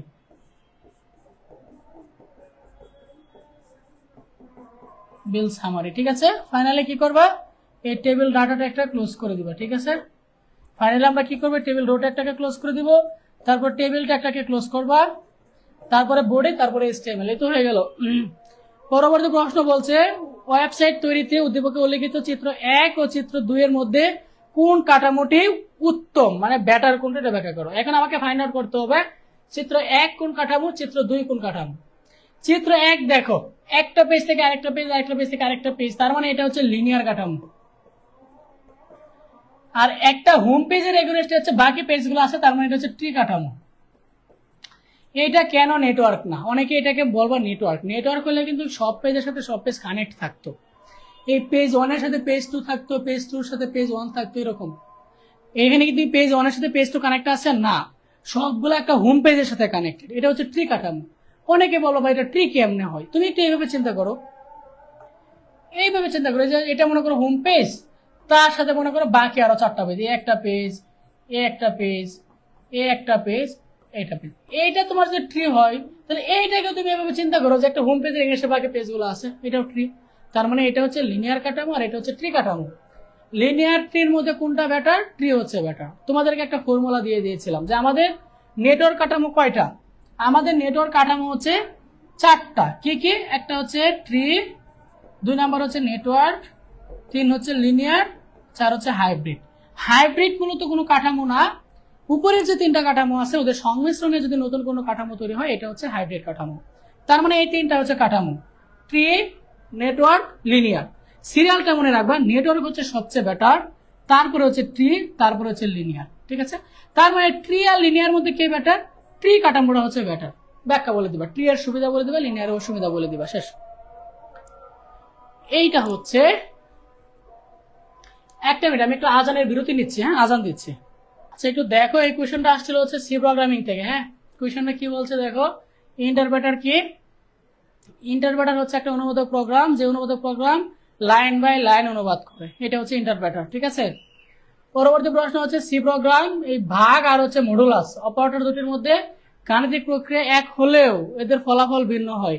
এটা দ্বারা হচ্ছে আমরা ভাগফল বের করি, আর এটা দ্বারা হচ্ছে আমরা ভাগ শেষ বের করি। এই হচ্ছে দুইটার মধ্যে পার্থক্য। পরবর্তী প্রশ্ন হচ্ছে উদ্দীপকে উল্লেখিত আউটপুট পাওয়ার প্রোগ্রামটার জন্য আমাকে ফ্লোচার্ট ব্যবহার করতে হবে, মানে এই আউটপুটটার জন্য আমাকে ফ্লোচার্ট ব্যবহার করতে হবে। ঠিক আছে, তাহলে আমরা ফ্লোচার্টটা করি।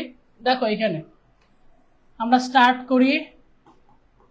ফাইন, বলছে যে ইনপুট ডাটা যদি 5টা AM থেকে 11:59 AM এর মধ্যে হয়, তাহলে তার আউটপুট দেখাবে হচ্ছে মর্নিং। তার মানে এখানে একটা শর্ত দিতে হবে। এখানে একটা ইনপুট নিয়ে নিই টাইম, মানে টাইমের টি নামে একটা ইনপুট নিলাম, আর এখানে হচ্ছে আমি শর্ত দিলাম। শর্ত হচ্ছে এই টাইমটা যদি কি হয়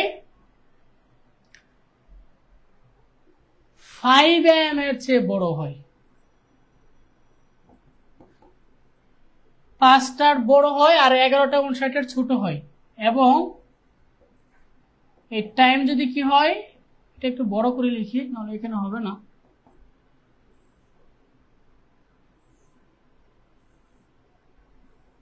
দেখো এই টাইম যদি 5টার বড় হয় এবং এই টাইম যদি 11:59 ছোট হয়, এই কন্ডিশনটা যদি মানে, এটা যদি ইয়েস হয়, ঠিক আছে, এটা যদি মানে, তাহলে আউটপুট কি দেখাবে? আউটপুট দেখাবে হচ্ছে মর্নিং, মানে সকাল এখন। ঠিক আছে, এই ইনপুটটা যদি এটা না হয়, তাহলে পরবর্তী কন্ডিশন চেক দিবে যে টাইম যদি 12টা থেকে 4:59 হয়, 12টা থেকে যে টাইম যদি 12টা থেকে 4:59 মধ্যে হয়, যদি ইয়েস হয় তাহলে কি প্রিন্ট করবে? তাহলে প্রিন্ট করবে হচ্ছে আফটারনুন। ঠিক আছে, ঠিক আছে, এরকম ভাবে কন্ডিশন চলতে থাকবে। নো, এভাবে হচ্ছে পরেরটা চেক দিবে, পরেরটা কি হইতে হবে 5টা থেকে 8:59, পরেরটা হবে 9টা থেকে 4:59, তাহলে নাইট দেখাবে। এই কন্ডিশনগুলো পরে জাস্ট এই আউটপুট গুলো সবগুলো একটা জায়গায় এসে মিলিত করে দিবা। ঠিক আছে, তাহলে তোমার ফ্লোচার্টটা হয়ে যাবে। ঠিক আছে, পরবর্তী প্রশ্ন বলছে এলস ইফ স্টেটমেন্ট ব্যবহার করে উদ্দীপক উল্লিখিত আউটপুট পাওয়ার প্রোগ্রাম সি ভাষায় কোড লেখো। মানে এইটার সি প্রোগ্রাম লিখতে হবে হচ্ছে, দেখো আমরা লিখি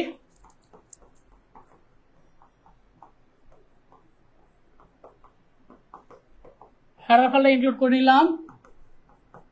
আমাদের মেইন ফাংশন থেকে প্রোগ্রাম শুরু হয়। ফাইন, টি নামে একটা ভেরিয়েবল নিলাম, ইউজারের কাছ থেকে টি এর মানটা স্ক্যান করে নিয়ে নিচ্ছি।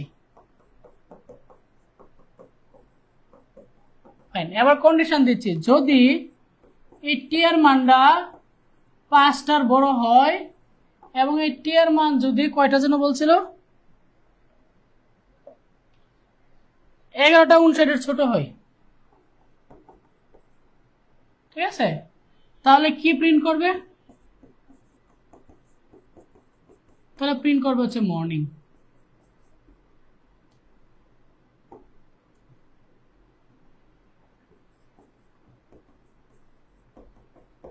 ঠিক আছে, এলস ইফ একাধিক কন্ডিশন, যদি টাইম কি হয় 12টার বড় হয় এবং এই টাইম যদি কয়টা বলছে 4:59, 4:59 মধ্যে হয়, তাহলে কি প্রিন্ট করবে? তাহলে প্রিন্ট করবে হচ্ছে আফটারনুন।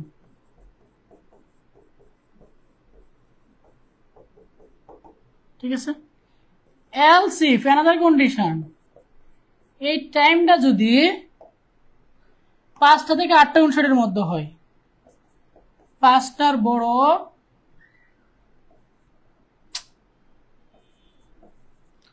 এবং এই টাইম যদি 8:59 মধ্যে হয়, তাহলে কি প্রিন্ট করবে? তাহলে প্রিন্ট করবে হচ্ছে ইভিনিং।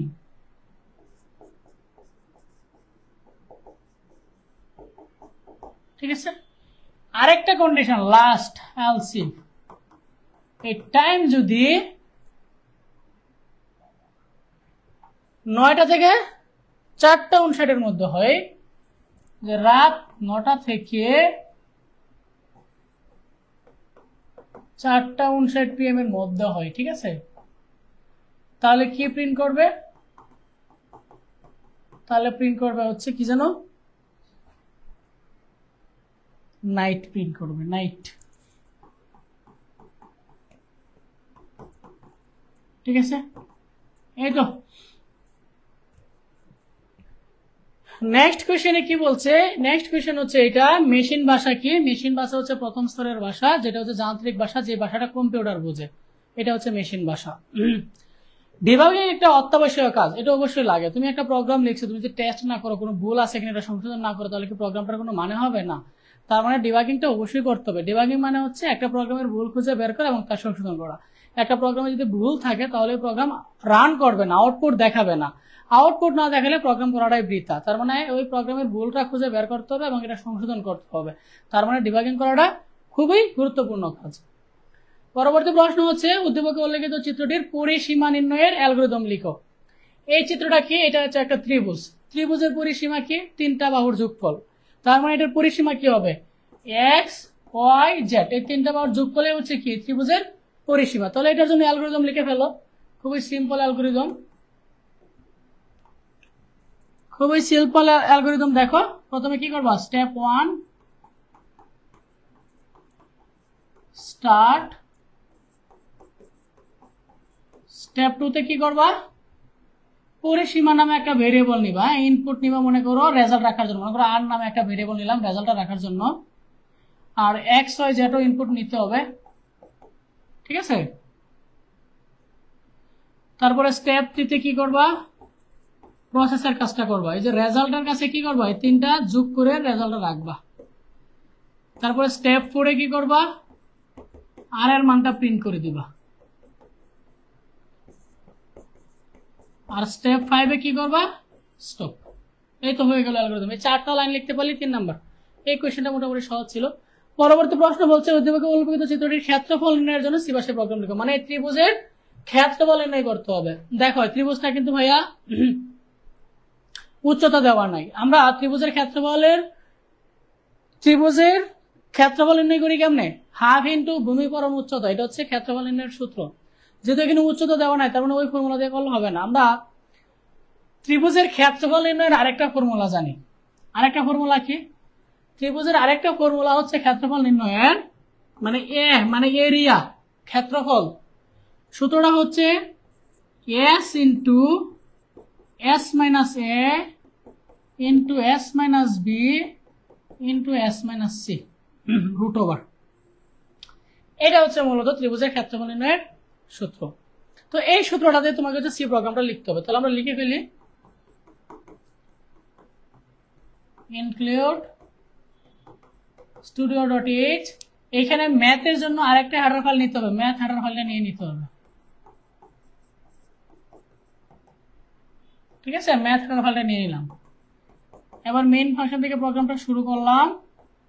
ঠিক আছে, এখানে ফ্লোয়ার টাইপের ডাটা নিতে হবে, কারণ কি, যেহেতু এখানে যোগ ভাগ রুটের কাজ আছে, তার মানে রেজাল্টটা দশমিকে আসতে পারে। হ্যাঁ, আমি এস নামে একটা ভেরিয়েবল নিলাম, এ নামে একটা ভেরিয়েবল নিলাম, এ বলতে আর কি এক্স, আর কি এক্স, এক্স নামে একটা ভেরিয়েবল নিলাম, ওয়াই একটা ভেরিয়েবল নিলাম, জেড একটা ভেরিয়েবল নিলাম, আর বড় হাতের এ নামে একটা ভেরিয়েবল নিলাম, এটা হচ্ছে রেজাল্টটা রাখার জন্য।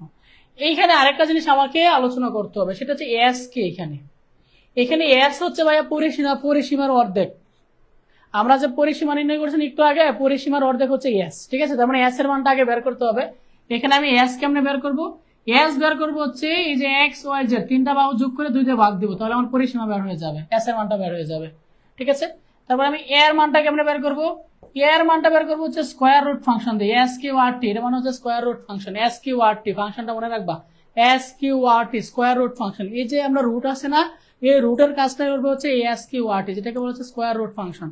তারপরে সূত্রটা হচ্ছে S into S minus A into S minus B into S minus, sorry এখানে এ বি ছিল না, তো এখানে এক্স হবে, S minus X into S minus Y into S minus Z. ঠিক আছে, এটা হচ্ছে ফর্মুলা। ফাইনাল হচ্ছে এর মানটা প্রিন্ট করে দিবা, প্রিন্ট এফ পার্সেন্ট এফ, এখানে হচ্ছে এর মানটা প্রিন্ট করে দিবা। এখানে আরেকটা কাজ করা বাকি আছে, তুমি এখানে স্ক্যান ফাংশন দিয়ে এক্স ওয়াই জেড এর মানটা স্ক্যান করে নিয়ে নিবা, তাহলে উত্তর হয়ে যাবে। ঠিক আছে, এই ছিল হচ্ছে চট্টগ্রাম 2025 প্রশ্ন। ওভারঅল কোশ্চেন অনেকটা ছিল, এতটা ইজি ছিল না, কারণ ডিরেক্ট থেকে কোনো প্রশ্নই আসেনি। ঠিক আছে, সবাই ভালো থাকো, সুস্থ থাকো, আল্লাহ হাফেজ। এসএসসি এইচএসসি 26 এবং হচ্ছে 27 যারা আছো, যারা হচ্ছে আইসিটি নতুন করে শুরু করতে চাচ্ছ, তোমাদের জন্য আইসিটি একটা বেসিক অ্যাডভান্স কোর্স আছে, যেখানে হচ্ছে আমরা ইন ডিটেইলস আলোচনা করতেছি। কোর্স তো খুবই কম, মাত্র 300 টাকা। তোমরা চাইলে ভর্তি হয়ে যেতে পারো। ওই কোর্সের ক্লাস ইতিমধ্যে শুরু হয়ে গেছে, এবং ক্লাস হবে হচ্ছে সপ্তাহে 3 দিন, রবি মঙ্গল বৃহস্পতি সন্ধ্যা 7টা থেকে লাইভ হবে, এবং লাইভ ক্লাস লাইভের পরে রেকর্ড থাকবে। ভর্তি হওয়ার জন্য আমাদের পেজে এসএমএস করলে হবে। ঠিক আছে, আল্লাহ হাফেজ।